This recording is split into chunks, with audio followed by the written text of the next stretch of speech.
Isa na namang umaga na puno ng pag-asa mula sa salita ng Diyos. Halina at makibahagi sa ating umagang pagbubulay, pagpapalakas at pagpapatatag sa ating pananampalataya sa Panginoong Hesus. Mula sa Section 6 ng Southern Tagalog District Council of the Assemblies of God, tayong lahat ay magkaisa sa pagpapalagong espiritual.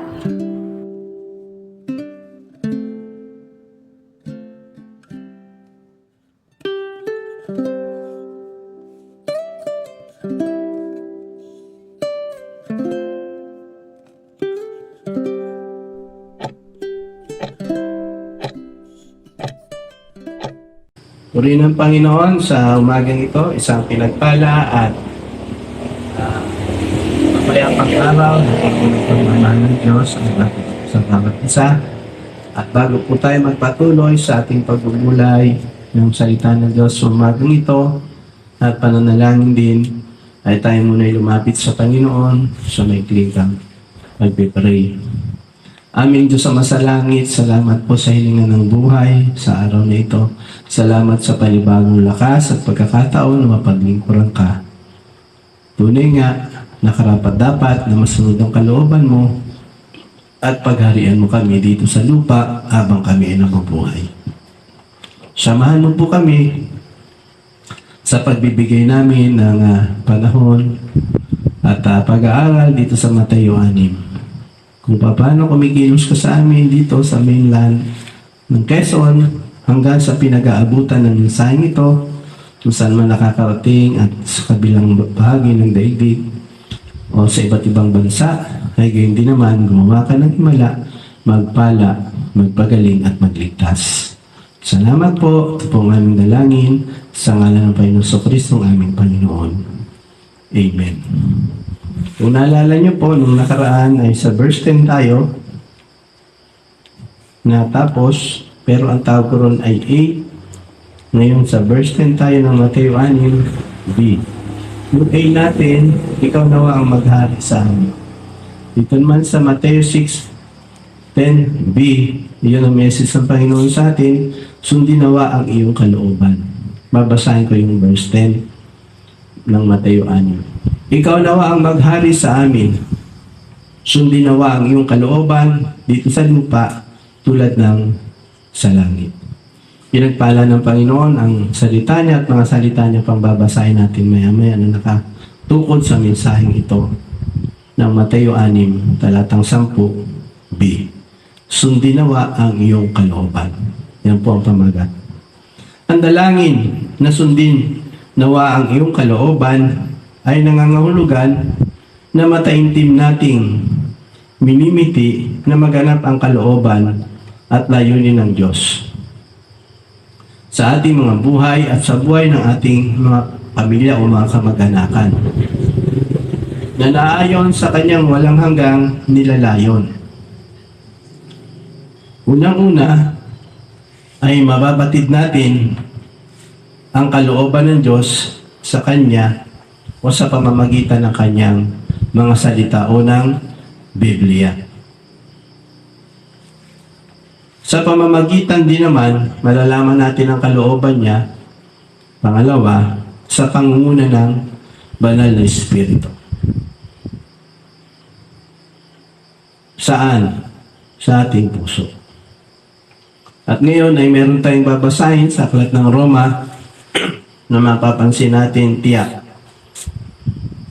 na ito ay nakasuporta dito sa Mateo 6, talatang 10. Roma 8 verse 4. Ginawa niya ang lahat ng ito upang ang hinihingi ng kautusan ay maisakatuparan sa atin na namumuhay ayon sa Espiritu at hindi ayon sa laman. Verse 5. Sapagkat ang mga namumuhay ayon sa hilig ng laman ay nanghumaling sa mga bagay na ukol sa laman. Ngunit ang namumuhay sa patnubay ng Espiritu ay nagsisikap ukol sa mga bagay na espiritual. Verse 6. Ang pagsunod sa hiling ng laman ay naghahatid sa kamatayan, ngunit ang pagsunod sa Espiritu ay nagdudulot ng buhay at kapayapaan. Kaya nga, kapag itinutuon ng tao ang kanyang pag-iisip sa mga hiling ng laman, Siya ay nagiging kaaway ng Diyos sapagkat hindi siya nagpapasakop sa batas ng Diyos at sadyang hindi niya ito magagawa. Verse 8, at ang nabubuhay ayon sa hilig ng laman ay hindi maaaring kalugdan ng Diyos. Verse 9, ngunit hindi na kayo namumuhay ayon sa laman, kundi ayon sa Espiritu. Sa katunayan, naninirahan sa inyo ang Espiritu ng Diyos. Kung wala sa isang taong Espiritu ni Kristo, hindi kay Kristo ang taong iyon. Ngunit dahil naninirahan sa inyo si Kristo, mamatay man ang inyong mga katawan dahil sa kasalanan, ang Espiritu naman ninyo ay buhay, sapagkat itinuring na kayong matuwid ng Diyos. 11. Kung naninirahan sa inyo ang Espiritu ng Diyos na siyang muling bubuhay kayo sa Kristo, siya ang muling bubuhay sa inyong mga katawang may kamatayan, sa pamamagitan din ng kanyang Espiritong naninirahan sa inyo. Verse 12, mga kapatid, wala tayong pananagutan sundin ang mga hilig ng laman upang mamuhay ayon sa katawang kasalanan. 13, sapagkat mamamatay kayo kung mamuhay kayo ayon sa katawang makalaman, ngunit kung pinapatay ninyo sa pamagitan ng Espiritu ang mga gawa ng katawang makalaman, mabubuhay kayo. 14, ang lahat ng pinagpatnubayan ng Espiritu ng Diyos ay mga anak ng Diyos. Yan, magbibigay lang ko ng kaunting pagbibigay ng diin. So makikita natin dito, mula verse 4 hanggang 14, pinagkumpara yung Kristiyanong makalaman at Kristiyanong, sabihin na natin diretso makadiyos. At aminin natin, mga minamahal, lahat ng aking kasamang nagbubulay ng salita ng Diyos ngayon. Mas marami sa mga Kristiyano ang nabubuhay ayon sa laman. Bakit kailangan natin prayer meeting? Bakit kailangan natin revival? Bakit kailangan natin ng counseling? Bakit kailangan natin ng encouragement? Kung sabi mo siya, para ma-encourage. Kasi kaya, para ma-encourage, kasi nabubuhay siya sa laman eh. Hihilain mo siya sa gawain. Kailangan mo siyang padaluhin ng prayer vigil, etc. Prayer fasting. At ano ba? Ang gawain o sa church o sa lokal na iglesia o sa Kristyanismo, ang pinakakonti ang attendance. Prayer. Kahit wala mo nang ilagay tayong meeting, fasting, vigil, etc. Prayer. Pananalangin. Pag sinabi mong mananalangin tayo mamaya, doon susulpot yung napakaraming dahilan, lalo na pag magta-travel yan.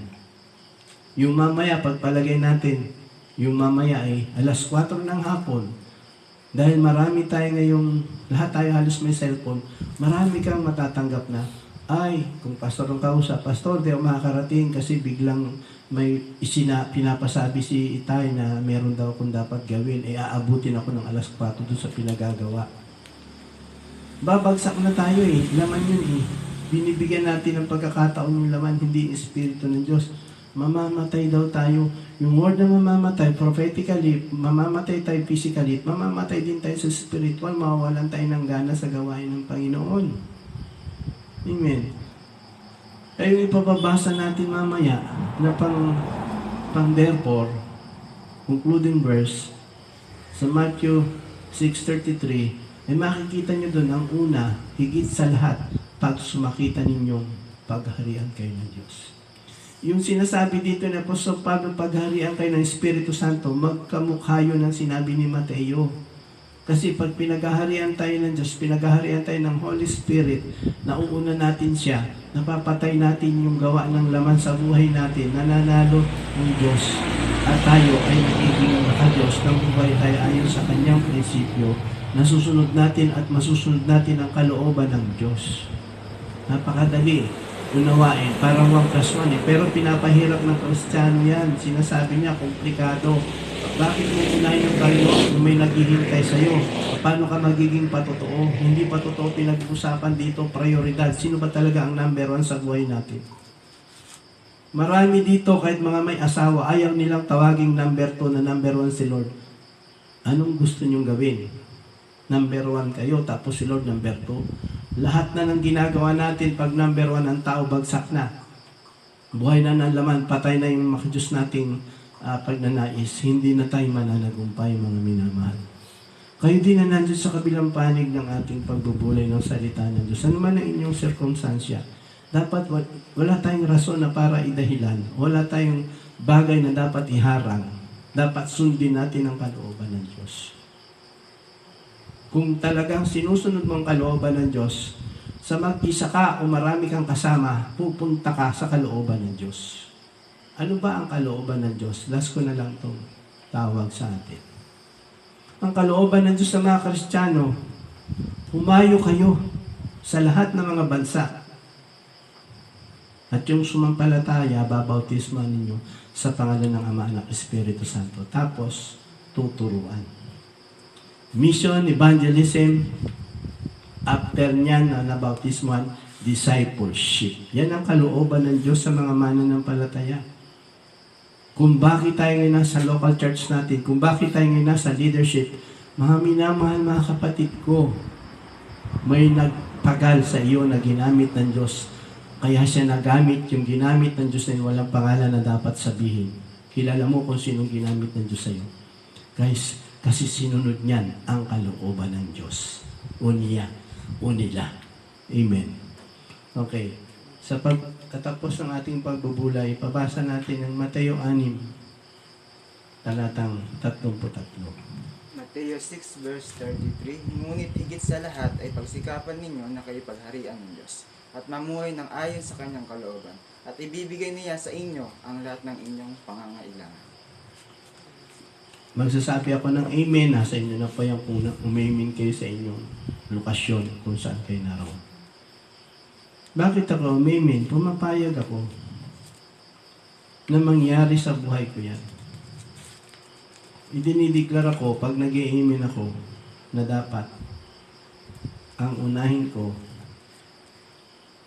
pag sumakitan sa mundong ito, sa buhay na ito, ay pagharian ako ng Diyos. Sabi ni Apostol Mateo dito sa kanyang panulat. Ngunit, the word of conclusion, sa English yan, therefore. Ngunit, pag sumakitan ninyo ng higit, marami tayong pinagsusumakitan, mga minamahal, mga kapatid. Pero pinapahigitan ng Panginoon ang pagsusumakit para sa kanyang kalooban. Kaya gumagamit na ako ngayon ng magandang balita Biblia kasi pag King James, napakapatula eh. Yung iba eh, pangisi-ngisi, sasagta, Kings James yung pastor na yan. Ukala mo, sinong matalino. O di dito tayo, pinababaw pa. Ngunit pag sumakita ninyong higit, may higit na pagsusumakit pag sa kalooban ng Diyos, hindi kasing level ng pagsusumikap mo sa pag-aaral mo, trabaho mo, o jewa mo, etc. Businesses.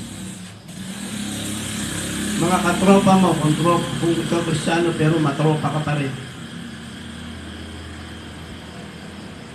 Mga kausap mo, mga ka-appointment mo, di pinagsikapan mo yan, gumawa ka pa ng strategy at schedule, pero higit na pagsumakitan na mamuhay ng ayon sa kalooban ng Diyos. Ini-encourage ko kayo na gawan nyo ng ranking ang sarili nyo o grade sa umagang ito. 1 to 10. Simulan natin sa 7. Titingnan nyo, walang makakapaglagay sa inyo ng 10. Kasi yung 7 para na sa akin, pasa na yun. 70. Pero walang makapaglalagay na 99.9% yung pag-sumakit niya para gawin ang kalooban ng Diyos. Yung isang punto ron, benefit of the doubt, na magagawa mo na yung 100 na kalooban ng Diyos. Pero pag naka-90 tayo, pag sinabing God's will, according to God's will, naka-90% na tayo, maganda-ganda ng performance, pero marami pang ayusin. May 10% pa ang job para hawakan ka. 99, meron pang 1%. Meron pang 0.1% ang job para kunin ka niya.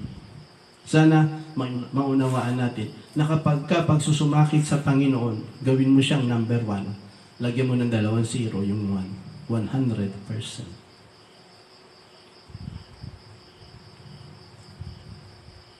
At ipagkakaloob niya ang lahat ng kailangan mo.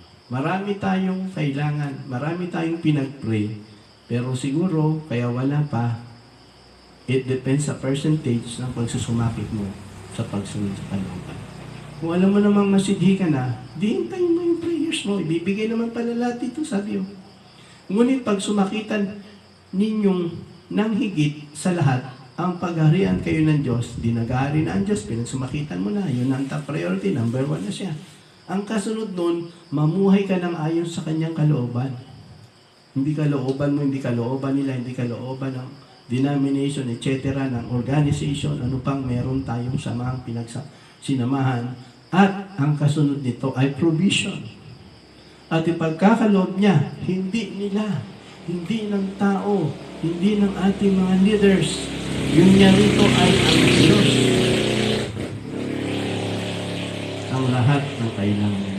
Ang Diyos pag nagbigay, 100%. Bakit? Gayon na lamang ang pag-ibig ng Diyos sa sanglibutan. Kaya ibinigay niya ang kanyang bugtong na anak. At yung bugtong na anak niya, 100% namatayan sa krus.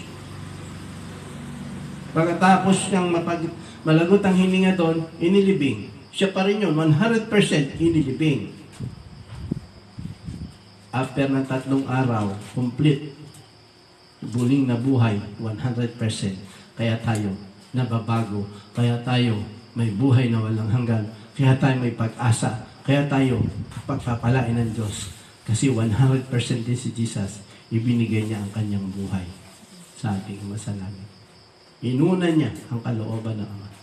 Inuna niya ang mamuhay ng matuwid para sa Ama. Pagpalain tayo ng Diyos sa araw na ito nawa. Na-challenge kayo kahit may binigyan ako ng diin, hindi po nagbibigay ng galit si pastor sa kanyang pangaral, kundi na-encourage at namumulat din ako. Sundin natin ang kalooban ng Diyos. Tayo manalangin. Aming Diyos Ama sa langit, kami po ay nagpapakumbaba sa iyo. Alam namin na sinabi mo sa iyong salita na kung hiwalay kami sa iyo, wala kami magagawa. Isa rin yan sa mga verse sa Bible, hindi ko nakalimutan mula ng aking nabasa at namemorya o pinamemorya mo, John 15 verse 5. At sa umagang ito, anuman ang mga bagay na nakikita mong maaaring magpahiwalay sa amin sa iyo, anuman yan, material, financial, relasyon, pangarap, etc. Ama, aming Diyos, hikayatin mo kaming sundin ang kalooban mo. Turuan mo kami na pagkapipili kami at sa lahat ng pamilyan sa buhay, lagi naming piliin ang kalooban mo, O Diyos, ay masunod namin. Samahan mo po ang bawat kapatid kong kasamang nananalangin ngayon. Lahat ng may mga kabigatan, karamdaman, pagkukulang, material, even spiritual, lackness. Lord, I pray for full provision in the name of Jesus, Jehovah Jireh, the God that supplies all our needs. Philippians 4:19, my God shall supply all our needs according to His riches and glory. Lord, mangyari ito sa amin ng verse na ito. Mangyari din ang sinabi mo sa Genesis 22 verse 8, sa bundok ng Panginoon may nakalaan, Jehovah Jireh. Mangyari sa amin ito sapagkat iisang Diyos ang nangako, ikaw rin ang tutupad nito. Lord, sa may mga labanan, papagtagumpayin mo kami, ikaw ang aming Jehovah Nissi. Sa may mga karamdaman, pagalingin mo ang bawat isa sa amin, ikaw ang aming Jehovah Rapha. Sa mga naglalakbay at hindi na malaman ang landasin niya, ikaw ang aming Jehovah Rohi, ang dakilang pastor ng aming kaluluwa. Liwanagan mo kami at ang iyong mga salita, Panginoon. Samahan mo po kami.